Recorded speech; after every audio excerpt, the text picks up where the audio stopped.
மார்க்கெட்டில் இருக்கக்கூடிய ஒவ்வொரு முதலீட்டாளருக்கும் நிறைய சந்தேகங்கள் வரும்.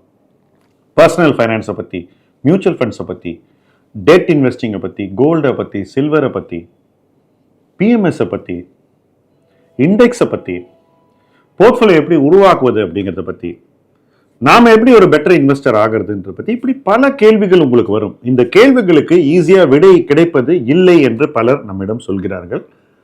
உங்களுக்காகவே ஆஸ்க் M2W எனிதிங் அப்படின்னு ஒரு ஹெல்ப்லைன் ஆரம்பிச்சிருக்கோம். இந்த ஃபார்மை நீங்கள் ஃபில் பண்ணீங்கன்னா ஆட்டோமேட்டிக்காக உங்கள் கேள்விகளை நீங்கள் அந்த ஹெல்ப்லைன் மூலமாக எங்ககிட்ட நேரடியாக கேட்கலாம். நாங்கள் உங்களுக்கு பதில்களை கொடுப்போம். இந்த ஹெல்ப்லைன் ஆரம்பித்து கிட்டத்தட்ட 2 வாரம் ஆகுது. சில நண்பர்கள் இதை யூஸ் பண்ணுறாங்க. இன்னும் நிறைய பேர் இதை யூஸ் பண்ணிக்கலாம். மார்க்கெட் இறங்க இறங்க உங்களுடைய கான்ஃபிடென்ஸை நீங்கள் மெயின்டைன் பண்ணணும், வளர்க்க வேண்டும், முதலீடில் ஜெயிக்க வேண்டும். அதற்காக தான் இந்த ஹெல்ப்லைன். வாங்க ஹெல்ப்லைன் மூலமாக பேசலாம்.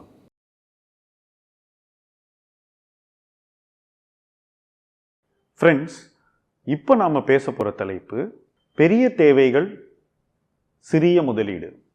ஒவ்வொரு வருஷமும் நம்முடைய வாழ்க்கையில் வரக்கூடிய பெரிய தேவைகள் சிலவற்றை நான் இப்போ பேச போகிறேன். வருஷா வருஷம் பலரும் ஸ்கூல் ஃபீஸ் கட்டணும். அதுக்கு முன்னாடி ஒரு விடுமுறை போக வேண்டும். இந்த 2 பெரிய தேவைகள் வருஷந்தோறும் வருகிறது. இது ஒரு லம்பி தேவை. அதாவது அந்த மாதத்தின் சம்பளத்தை வைத்தே இதை நாம் நிறைவேற்ற முடியாது. அப்போ இதற்கு பிளான் பண்ணணும். பிளான் பண்ணாதவங்க அவசர கதியாக கடன் வாங்குவதோ அல்லது நிறுவனத்திடம் அவங்க அட்வான்ஸ் வாங்குவதோ அல்லது பர்சனல் லோன் வாங்குவதோ இது போன்ற ஒரு பேட்டர்னில் போய் அந்த தேவையை எப்படியோ நிறைவு பண்ணிடுறாங்க. அது அவர்களை தொடர்ந்து ஒரு ஆண்டு முழுவதும் அல்லது இன்னும் அதையும் தாண்டி கடனாளியாக வைக்கிறது. அப்போ அந்த தேவைக்கு உரிய செலவை விட மிக அதிகமான பணத்தை அவர்கள் செலவிடுகிறார்கள். அது வருங்கால சேமிப்பை நிச்சயமாக குறைக்கக்கூடும். இது அனைத்துமே தவிர்க்கக்கூடியது. இதையும் தாண்டி இன்னொரு முக்கியமான பெரிய தேவை இருக்குது. அது மருத்துவ தேவை. ஏதோ ஒரு காரணத்துக்கு ஒரு ஹாஸ்பிட்டலுக்கு நீங்களோ அல்லது உங்களை நம்பியிருப்பவர்களையோ நீங்கள் அழைத்து போக வேண்டும் என்றால் அந்த ஒரு நாள் அங்கே தங்கிவிட்டு வந்தாலே 25,000 30,000 செலவாகிறது. ஒரு வாரம் இருந்தால் லட்சக்கணக்கில் செலவாகிறது. அப்போ அந்த தேவைக்கு நாம் தயாராக இருப்பதில்லை. அந்த ஒரு அவசர தேவையை நாம் மறுபடியும் கிரெடிட் கார்டு மூலமாகவோ அல்லது கடன் மூலமாகவோ நிறைவு செய்துவிட்டு இன்னும் தொடர்ந்து கடனாளியாகவே நாம் தொடர்கிறோம். இந்த கடனாளியாக தொடர்வதை நிச்சயமாக தவிர்க்க வேண்டிய ஒரு பொறுப்பு அனைவருக்கும் உள்ளது. இந்த பெரிய தேவைகளை கடனாளி ஆகாமல் எப்படி நிறைவு செய்வது, அதுதான் நான் இப்போ சொல்ல போகிற பாயிண்ட்ஸ். முதல்ல இந்த ஃபீஸும் ஹாலிடேயும் வருஷா வருஷம் வரக்கூடிய தேவைகள்.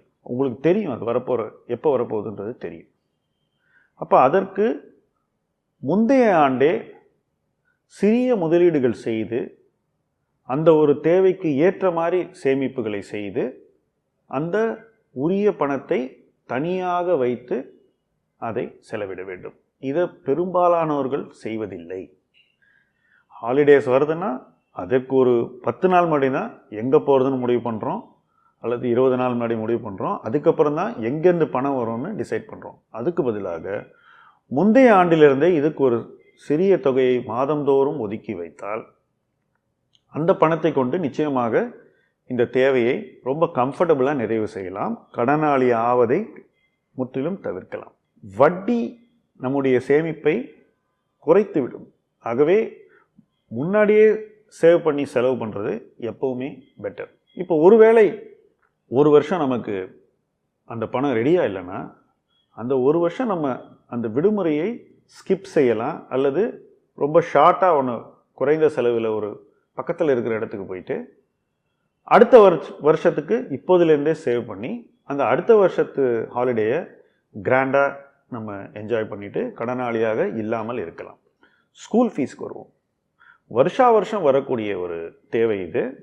அதற்கு முந்தைய ஆண்டே சேவ் பண்ண ஆரம்பித்தா கரெக்டாக அந்த ஸ்கூல் ஃபீஸ் எப்போ டியூவோ அந்த டைமில் பணத்தை எடுத்து கட்டிடலாம். அப்போது நாம் எந்த விதமான கடனும் வாங்காமல் யார்கிட்டையும் நம்ம அந்த அவசர தேவைக்கு போய் நிற்காம நம்முடைய தேவையை நம்ம சேமிப்பிலிருந்தே நிறைவு செய்து கொள்ளலாம். நிறைய பேருக்கு இது வந்து ஒரு ரொம்ப மென்டலி ரொம்ப கஷ்டமான ஒரு விஷயமா இருக்குது. என்னென்னா எல்லோருமே ஃபஸ்ட்டு பணத்தை வேறு இடத்துலேருந்து வாங்கிட்டு அப்புறமா சேவ் பண்ணுற ஒரு ஹேபிட்டுக்கு ரொம்ப பழக்கப்பட்டோம். இதில் என்ன பிரச்சனைனா அந்த பணத்தோட காஸ்ட் கிட்டத்தட்ட 24லேருந்து 36% வரைக்கும் இருக்கும். அது முற்றிலும் தவிர்க்கக்கூடியது.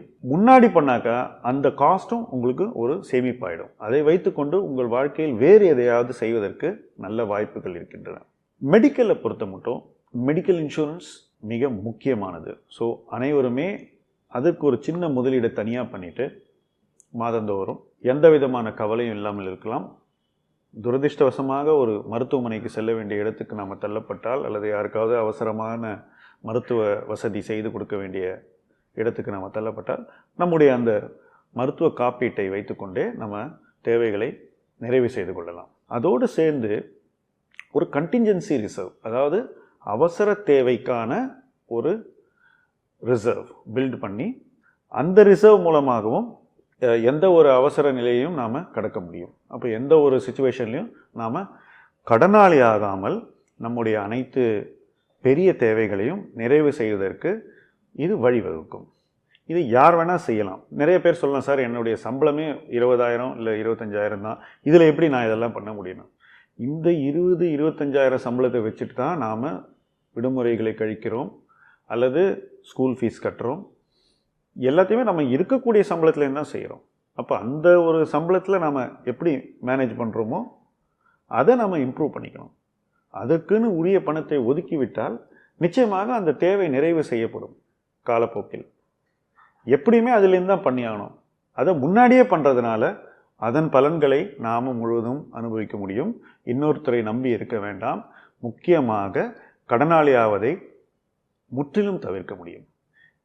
சிறிய முதலீடுகள் கொண்டு பெரிய தேவைகளை நிறைவு செய்வதுதான் ஒருவர் தன் வாழ்க்கையில் மேலும் பல முதலீடுகளை செய்து வசதியான ஒரு இடத்திற்கு செல்வதற்கான முதல் படி. இந்த முதல் படியில் வெற்றி கண்டால் நீங்கள் அடுத்த கட்டத்திற்கு செல்ல தயாராகிறீர்கள். எப்பொழுதுமே ஒருவரின் நிதிநிலையை படிப்படியாக உயர்த்தி கொள்வதுதான் எளிது. அந்த எளிமையான வழியை விட்டுவிட்டு நாம் கடினமான பாதைகளை தேட வேண்டிய அவசியமே இல்லை. இந்த எளிமையான வழியை தேடுவதற்கு எல்லோருமே முயற்சிக்க வேண்டும். தொடர்ந்து முதலீட்டு களத்தில் இது போன்ற எளிமையான சில யோஜனைகளை உங்களோடு பகிர்ந்து கொள்ளப் போகிறோம். தொடர்ந்து பாருங்கள், பகிருங்கள், உங்கள் நண்பர்களிடம் சொல்லுங்கள், சப்ஸ்கிரைப் செய்யுங்கள். இது உங்கள் களம். நன்றி.